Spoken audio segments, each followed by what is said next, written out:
E chegando Jesus às portas de Cesareia de Filipe, interrogou os discípulos, dizendo: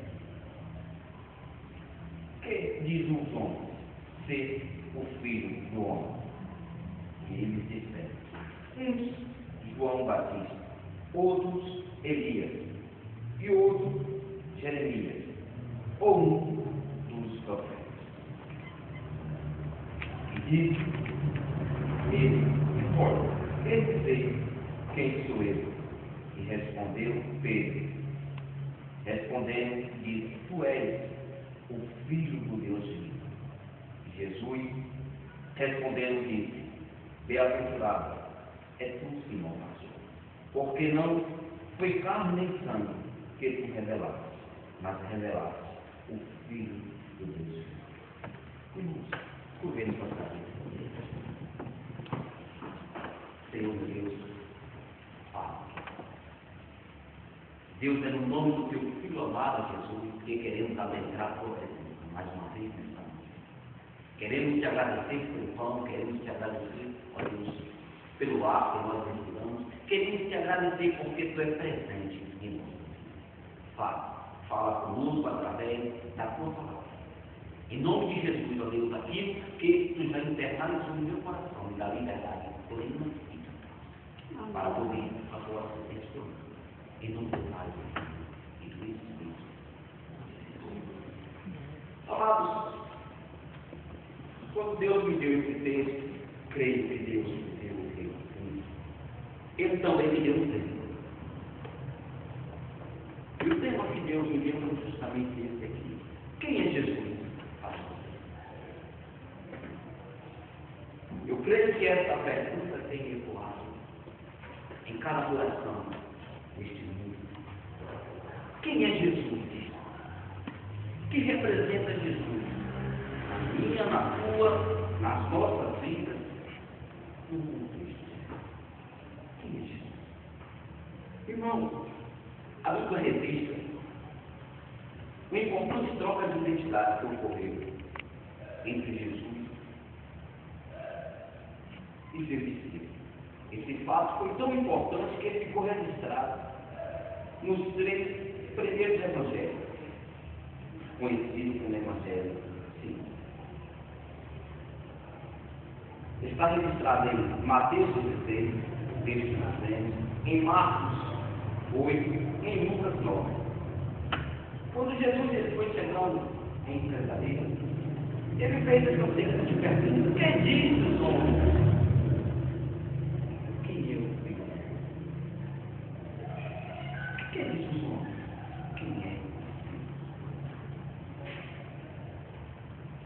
Irmãos, Jesus, na sua onisciência, ele já sabia o que as pessoas estavam falando ao seu respeito. Ele fez a pergunta para os discípulos: o que diz os homens dele?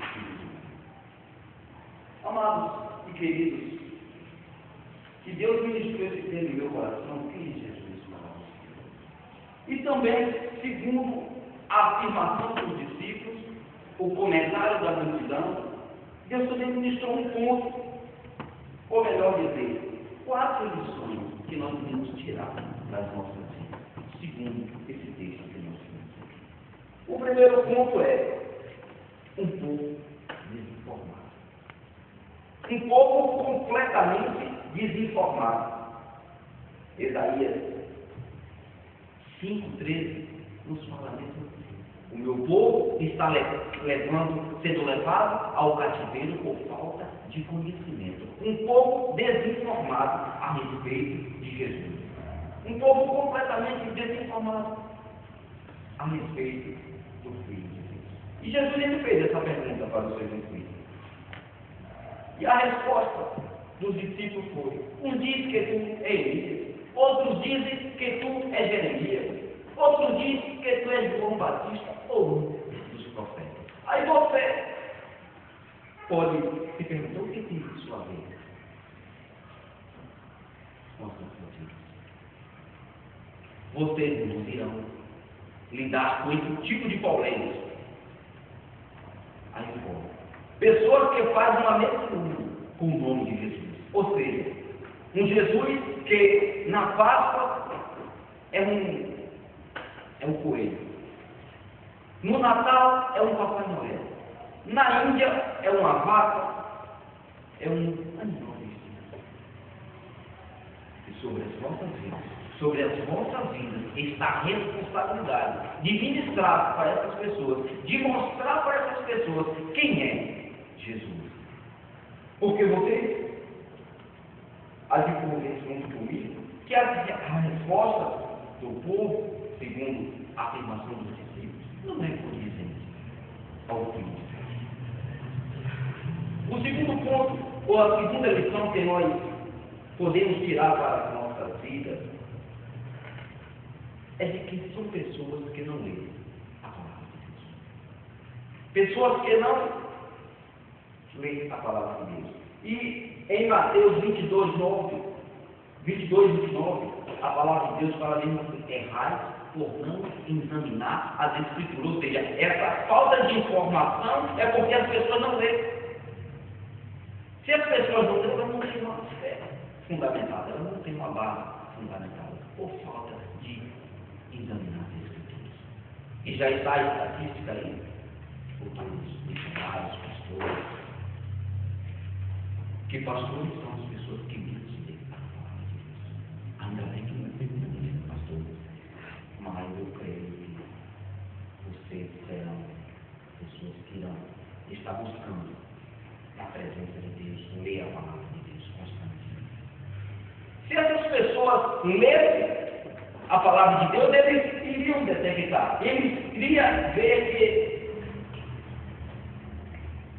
que o Velho Testamento, a velha aliança, toda aponta para Jesus, toda fala de Jesus. Ou seja, Moisés falou de Jesus.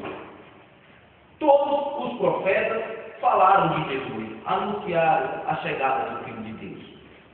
Isaías, que é um dos profetas, conhecido como profeta messiânico, foi um dos profetas que mais revelou Jesus. Isaías chega a dizer que Jesus é a ovelha muda que tomou sobre si as nossas dores, as nossas enfermidades. Em Isaías 9,16, ele fala mesmo assim: o menino que nasceu, e o filho que nasceu, e o principado está sobre os seus ombros, e o seu nome é maravilhoso, Conselheiro, Príncipe da Paz, Pai da eternidade. Essas são descrições de Jesus. Eu quero mais uma vez contar o tema. Quem é Jesus para você? Eu tenho uma definição pessoal de Jesus. Eu tenho uma definição. Irmão, e o terceiro, a terceira lição que a gente pode aplicar para as nossas vidas. Já percebe comentar aqui no próximo.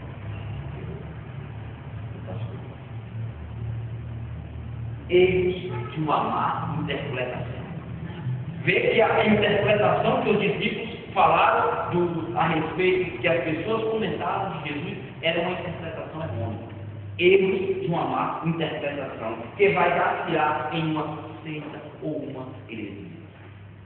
Se nós fizermos uma má interpretação da palavra de Deus, iremos cair em uma seita ou uma heresia. Exemplo.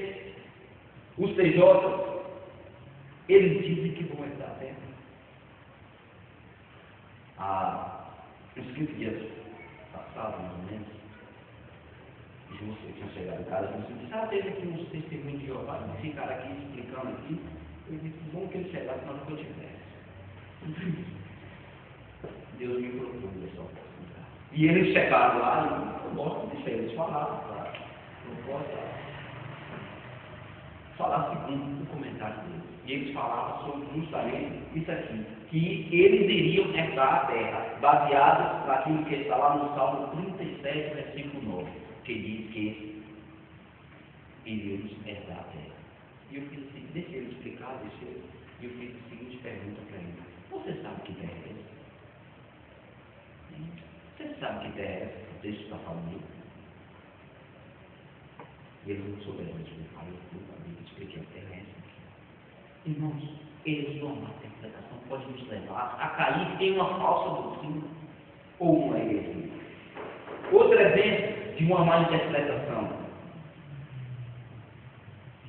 os adventistas dos pezinhos, que guardam os sábados. Pessoas que têm os sábados. O que é que diz lá em Mateus 2,27? Jesus Cristo, ele diz que o sábado não foi feito, que o homem não foi feito por causa do sábado. E Jesus diz: eu sou o Senhor do sábado. E ele afirma. Até porque nós não conseguiríamos guardar ao pé da lei. Outro exemplo de má interpretação: a congregação cristã do Brasil guarda o véu e não aceita o pastor. O que ele diz lá em Efésios 4:11? Que Deus chamou um para pastores, outros para evangelistas, outros para diáconos e por aí vai. Quando nós vamos analisar a Bíblia, a importância de nós lermos é que nós teremos versículos, nós teremos respaldo bíblico para combater as heresias que estão surgindo. Concernente ao véu, em Mateus 27:51, a palavra de Deus diz que Jesus Cristo, quando ele ressuscitou, ele rasgou o véu de cima a baixo. E não há mais necessidade do véu. Hoje nós temos livre acesso à presença de Deus por intermédio de Jesus, o nosso advogado, o nosso redentor, o nosso Salvador. Esses são eles, irmãos, que eu citei aqui. Mas agora nós vamos para o quarto ponto, que é a confissão de João. Jesus virou para João e disse: tu, o que dizes?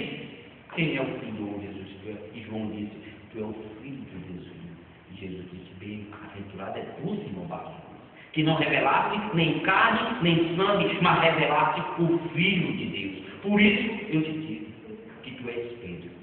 E sobre a tua palavra eu edifico a minha palavra, e a porta do inferno não prevalecerá contra ti. Ou seja, irmão, o quarto ponto é o poder da palavra. Aquilo que nós iremos revelar. Aquilo que nós iremos transmitir. E eu quero pedir agora para os irmãos e convidar a hora. Todos. Vamos ler o texto que está ali. 1 Timóteo 4:16.